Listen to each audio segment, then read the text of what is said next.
You're in so many businesses that this is probably the biggest challenge I've ever had, which is to figure out which questions to ask you first. So instead of trying to dive into one of them, I'm going to ask you to be the proxy for the whole global economy and tell us, are we going to be okay? Yes. I think the definitive answer is, now, if I was here a year ago. Right. A year ago, you would have been fudging fudging it. was not right? so good, you know, but, like, I think the U.S. is going through kind of a typical economic recovery. You know, you've got capital markets that are in much better shape, but unemployment is still relatively high. And growth, will probably be positive technically in the third quarter this year, and we'll see how it goes in the future. I think the best news is that there's real decoupling that's gone on. And what do you mean by that? What I mean is that the rest of the world has demonstrated its ability to grow while the U.S. hasn't. Well, is that good for the U.S.? Look, I think in the end it is. Now why? I mean, I think it's good to have other economic engines around the world that are capable of driving growth. I think ultimately it means that the sphere of influence is also going to be shared as well. But I think for people here, for business here, for entrepreneurs like the people in this room, it's good that China's strong and India's strong and Turkey has done okay and Brazil has managed to manage its way through this crisis in a way that they haven't been able to in the past. I think that's a good thing, not a bad thing. Right. I want to read some of your words in a talk that you gave in Detroit, I think about a month and a half ago, about what happened in the last year, and kind of get your comments on whether or not you think we've learned any lessons. And you said, as a nation, we've been consuming more than we earn. I think we saw that in Mary Meeker's slides earlier. We saved too little. We've taken on far too much debt. Growth in R&D has slowed. We've made too little progress on the defining challenges of our time: energy, healthcare. Budget and trade deficits have reached levels that are clearly not sustainable. And some of America's competitors were throttling up on manufacturing and R&D, but we de-emphasized technology. Our economy tilted instead towards quick profits of financial services. Do you think the financial services industry, and you have a large player in your portfolio in that industry, do you think that industry has learned a lesson? I don't think there's any doubt that financial services will never be the same. There's going to be more regulation, there's going to be more capital, there's probably going to be fewer competitors. I don't think the importance of that quote is really about financial services. I think it's more, there was this vision that the U.S. could be driven by construction and financial services, that would consume the economy, and that the technology and industrial base could wither and we could allow exports to decline and things like that. I think that's what's got to change. In other words, financial services is a lagging indicator. It's not a leading indicator. It's not going to, the capital markets are going to be okay. People are going to lend money again. Losses are going to go down. That's not what the future of any country should be, let alone the United States. So unlike, I joined GE in 1982. And my boss sent us to go see Japan because Japan at that time was going to conquer the U.S., right? So we all went to Japan, learned about how manufacturing was. But one of the things you learned as a young American traveling to Japan was that there were only 80 million people. It was an island. They didn't have any oil, and the people didn't like to travel that much, right? Now you come back in 2009, if you join GE today, your competition are these countries with a billion people that are graduating 1.5 million engineers every year. This is a completely different competitive dynamic when you look at China and India today than if you looked at Japan or Germany 27 years ago when I joined GE. How do you balance the idea that, in many cases, GE is almost indistinguishable from the United States. GE is an American company. It's a leading American, maybe the leading American company. But it's very clear that your growth and your future lies in being a leading global company and not necessarily acting in alignment with the interests of the United States. Is that a fair statement? Look, we are what we are. We're a 130-year-old American company whose founder was one of the most famous Americans that's ever lived. Today, about 60% of our revenue is outside the United States.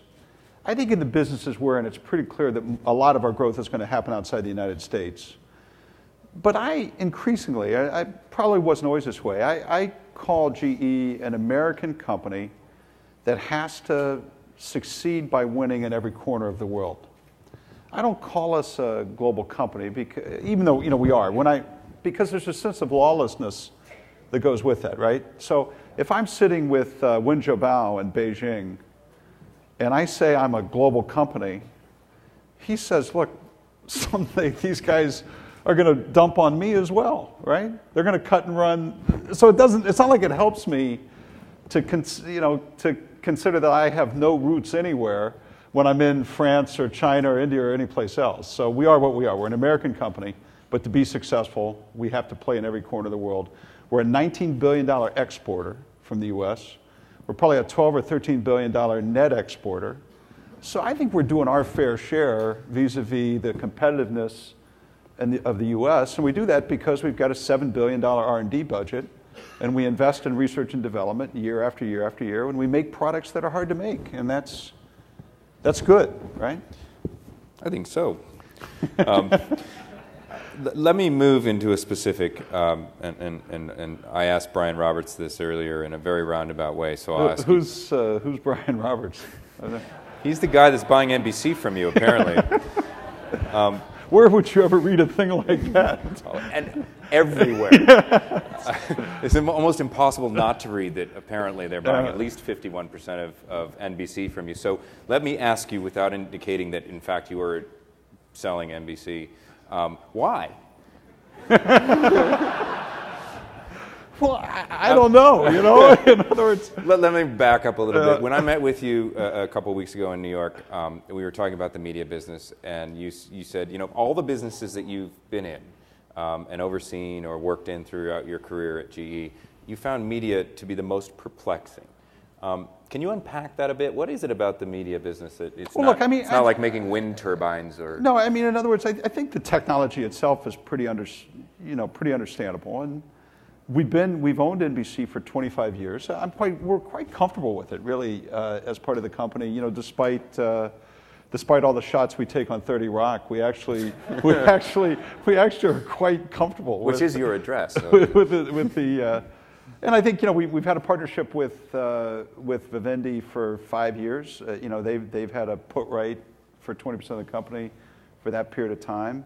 I think we've done all of our planning to see whether or not an IPO would make sense. That would be fine if we wanted to keep. It's a really good time to do a media IPO. That would be fine.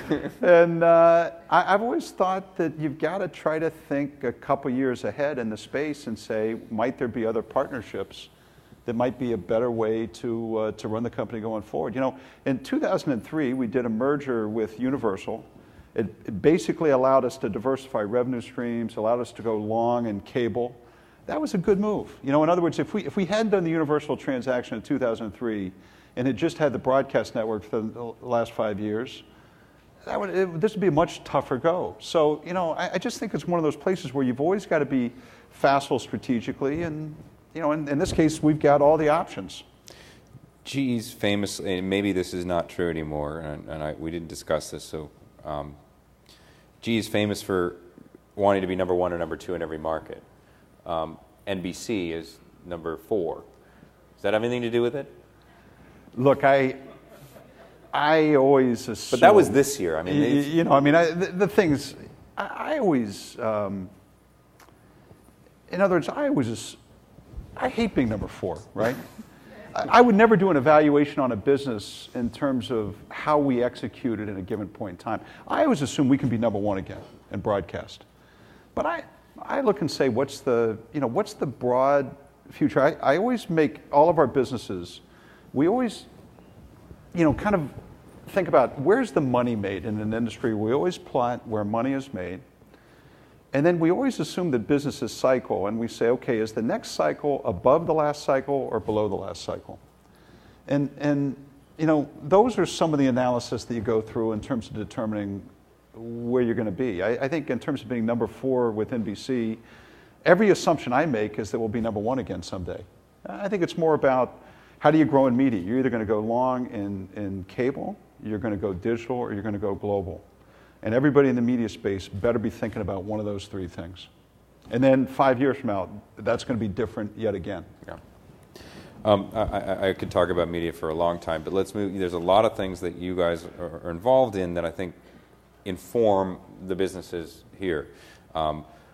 You have really wrapped GE in the smart grid conversation and the green conversation. Those are sort of systems that you say are very important to your company. Can you talk a bit about why and how you've moved GE into both the debate around smart grid and what you call green, and what it is you're doing there? So, we're a big energy player. We're a $40 billion energy player globally. And we just think it's going to be one of the it's really one of the most fascinating industries in the world today, because there's lots of externalities going on, right? You've got relatively high oil prices. So fundamentally, from 1980 until 2003, more or less the average cost of a barrel of oil was $15. It's never going to be $15 again. So you've got relatively high prices. You've got the whole notion of the science around global warming. You've got all the global dynamics, and the U.S. will install, let's say in the next 3 years, we'll get orders for maybe 35 gigawatts of energy. China will have 250 gigawatts. India will have 70 gigawatts. South America will have, so in other words, you've got this massive global growth. You've got all that going on. So all those things mean that it's a relatively interesting space to be in. There's a real, when oil prices were so low for 25 years, there was fundamentally no technology that was going on in the space. We're in the healthcare business. I worked for GE for 27 years. We're probably in the 8th generation of technology while I've been with GE. The industry still buys some of the same products we sold 27 years ago in energy, because there just was no sparks for reinvention. And that has changed. That has changed. Now, what's interesting about energy is that if you talk about clean energy, you're talking about science, you're talking about a market, but you're also talking about public policy. Whether or not there's a nuclear resurgence in the United States has fundamentally nothing to do with the free markets, the capital markets, or GE. It has to do with whether or not Washington wants there to be the resurgence of the nuclear industry, or Germany wants there to be, or China wants there to be. That ultimately, so you do in the end have this intersection between technology and public policy when you're talking about energy. And I just think that's an interesting backdrop. Now you go to say, okay, you've reawakened the entrepreneurial community in places like this. You've got the chance to create green jobs. You have all this out in front of us that, again, companies like GE will help do. The venture community will help do. And Washington, D.C. is going to have a role in that as well. The last thing I'd say is we probably have 15 or 20 investments with startup companies in energy where we have a 5% stake, a 10% stake. So we never think it's something that we can do all on our own. We like partnering, and we like expanding along those lines. But this is going to be one of the real growth industries of the next decades, and we want to be in. Do you really believe that we can move the needle in terms of the percentage of energy that we consume that comes from non-polluting sources? Oh, sure. This is sure, but it's going to take time. In other words, hydrocarbons, being coal and natural gas, are going to be the dominant technology for a relatively long period of time, unless there's a real change in legislation, right? And then the decision is: will it be nuclear? Will it be wind? Will it be solar? Will it be geothermal? Well, but there's a broad. I heard there's this guy in Washington who's really into change. So, have you been lobbying him and his?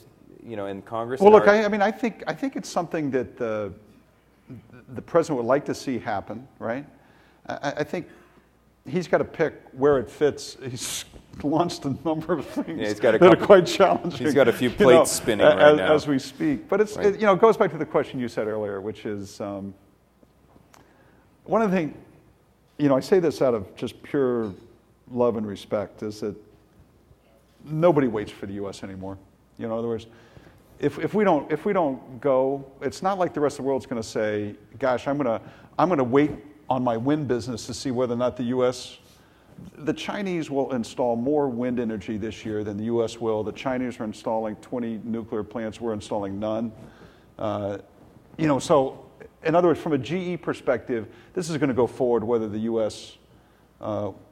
Moves or not. And then I just would my advice to the president would be, this is a great way to create jobs. This is the type of industry that the U.S. should lead in. Let's go. That's the point. Great.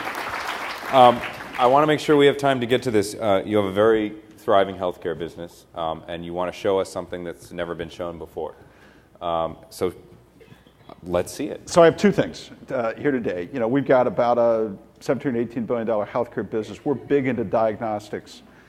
And the big theme we've tried to drive inside the company is to look at healthcare like a big systems problem. So we're really focused on cost, quality, and access as being the big drivers. So the first one is a product we're going to introduce next year called the V-Scan. And this has to do with access. This is an ultrasound that is basically the same size as my BlackBerry. And this has the same power, right, that a ultrasound would have maybe 2 or 3 years ago that would cost $250,000. This now has the same image quality and access. This is actually a liver that you're seeing on this screen. Now, we're gonna put this out and get it in clinicians' hands. This really could be the stethoscope of the 21st century, because you're going to be able to really monitor what's going on in the heart. You're going to be able to monitor what's going on inside the human body. You can picture these going to Africa, India, places like that, where you can see whether a baby is breech or not, so that the health of the mother is at stake. So this, again, just shows the power of, this is Moore's Law, right, in action, and shows where it was. I joined our healthcare business in 1995. Typically, one of the things that I talk about are weight. To get this imaging scale, in 1995 when I joined the business, you had a product that weighed several hundred pounds, right? So it just shows what can happen in healthcare and access. The second thing is we've got what we call it's clinical data support that I think we have bring up, on the screen. Yeah, So this is, everybody's heard of electronic medical record, and I want to do this because it's in keeping with Web 2.0, really Web squared. So electronic medical record, you've all heard of it. This basically, picture this is a hospital in Columbia, Missouri, or something like that, a couple hundred-bed hospital. Electronic medical records aren't going to save healthcare. Right? In other words, just taking patients' records and putting them online doesn't do that much. I think the thing to think about healthcare is that 80% of the healthcare dollars are spent by doctors. 65% of the healthcare dollars are on chronic disease, right? And that the real foundation, right, is that by the time something goes from a medical best practice to a standard of care is like 17 years. So disseminating information into clinical decision making is really what it's all about. So this basically, your first screen is just this is a product we have that's called ESIS, which is Advanced Clinical Information System.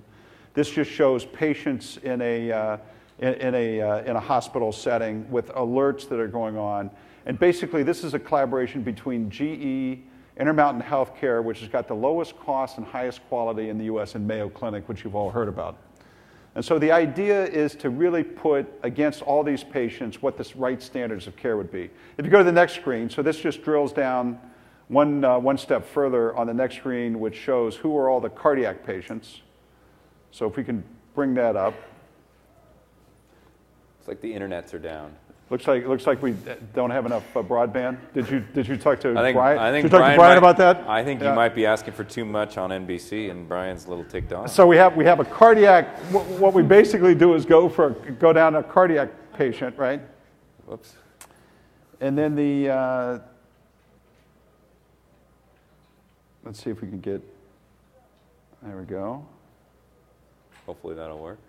There we go. So this is all the patients. So these are all the patients that really walked in with either acute cardiac or have chronic cardiac disease. And then if you go one more into James Small. So this is a guy that walked in with chest pains. And basically by the time this guy, if you look across the top of the screen, this is all the stuff that's done at Mayo Clinic that a hospital can have anywhere in the country about how you treat acute cardiac disease when a patient walks in the hospital. So the idea is that this can go on top of any electronic medical record in the country, and this is the way you really lower healthcare costs ultimately. So this is by taking and aggregating data and shortening the feedback loop and supporting this is everything smarter decision making. That's in your article. It's really how do you go from the actually I have to say Jeff Immelt actually read the Web squared white paper, which I think is pretty extraordinary. I think this is actually Web cubed, actually, John. But this just says that if you can aggregate from Intermountain Healthcare to Mayo Clinic, and you can do it at a 400-bed hospital in Columbia, Missouri, and the standard of care that the guy gets when he comes in, that's how you lower healthcare costs, right? 50% of the people that have acute heart disease walk out of the hospital, don't take the drugs that they've been given when they leave. And so this is ultimately what healthcare information technology is all about. It's about, everybody tells the story that it's about, if I'm in California and I live in Connecticut and I get in a car accident, somebody's going to know what my blood type is. That's not where you're going to go with this. This is about making better clinical decisions faster, and so this is the other piece on healthcare that we brought here today. Well, thank you for showing that to us. Now, there's time for questions, folks. You can come up to the mics, and while we're waiting for the first person to come up, I wanted to ask, there is an awful lot at stake right now, and there is a very significant healthcare debate. I'm curious, consider this a cocktail party question. Everyone out there is listening. What's your point of view on what's going on right now in the healthcare debate? What should be passed, and what do you think of the legislation that's currently on the table? This is the world's toughest systems problem in healthcare. The whole reform process should start, and we ought to have some discussion about it. There's 4 elements to it. The only element we're talking about right now is really about insurance reform, a little bit on access. I would say that we embrace the debate and want to be constructive as it goes forward. I haven't really studied the Baucus bill, and I don't know everything that's in it, but I think the kind of dialogue that's going on is important.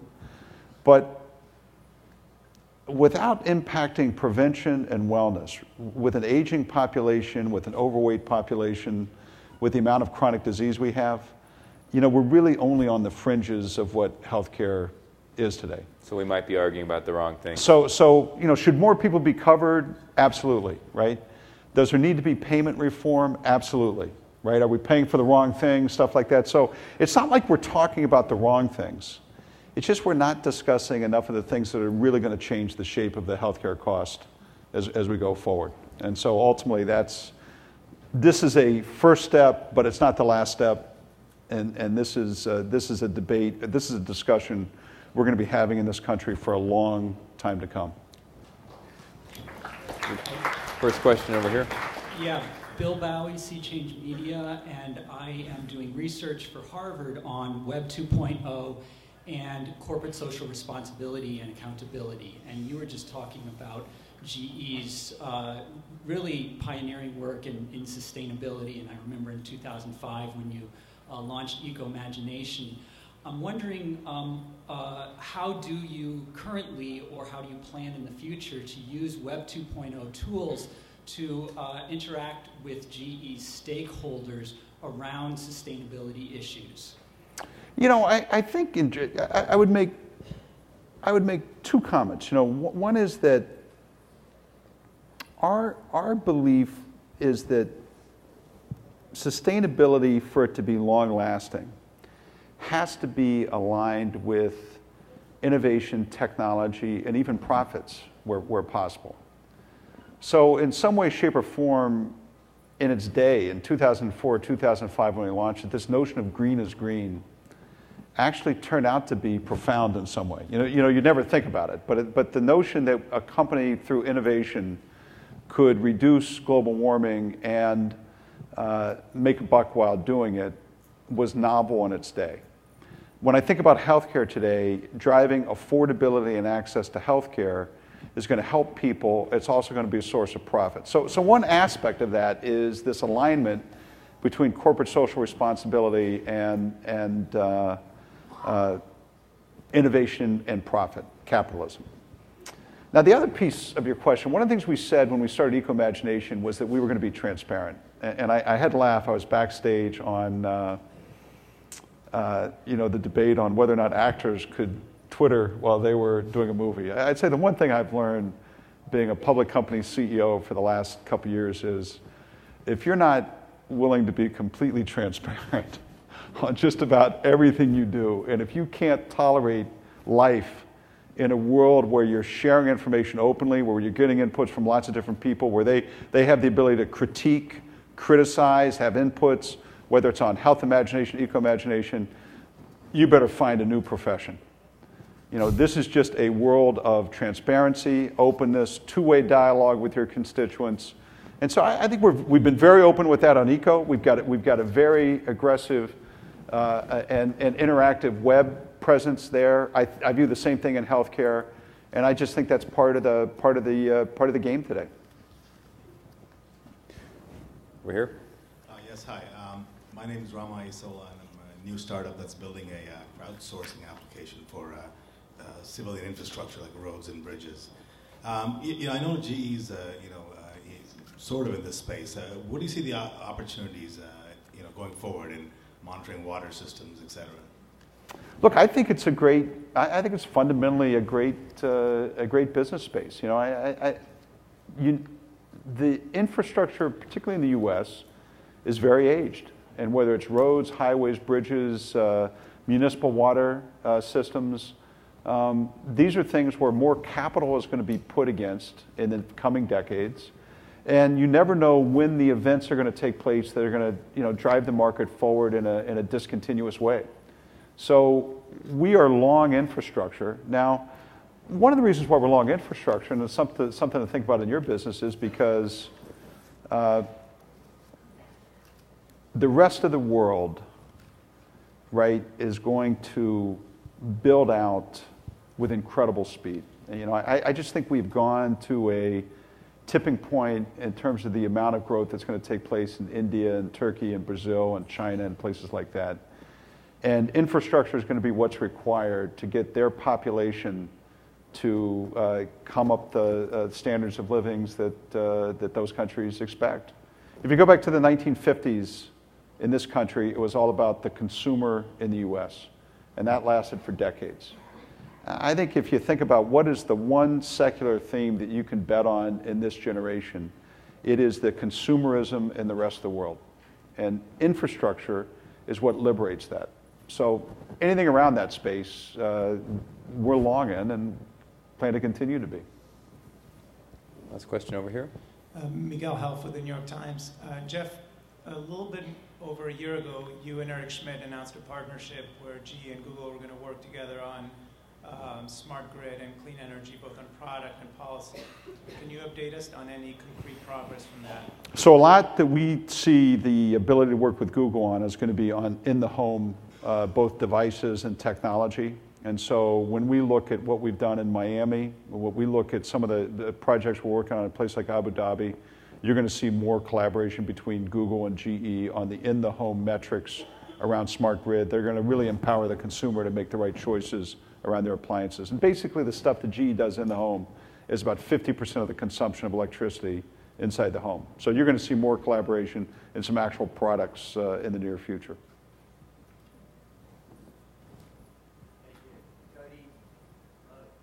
Jody Rich from People Browser. I just looked you up on Twitter. I think it's you. And you don't have any tweets and only 54 followers. Is that the real Jeff Immelt?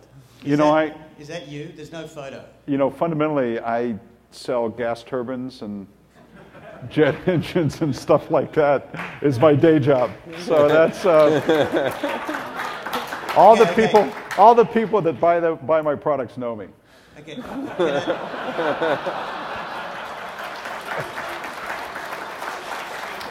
Wait. I thought you were transparent. I would love to see you tweeting. That's my request. Good. Okay. Thanks. I think that's a very decided maybe.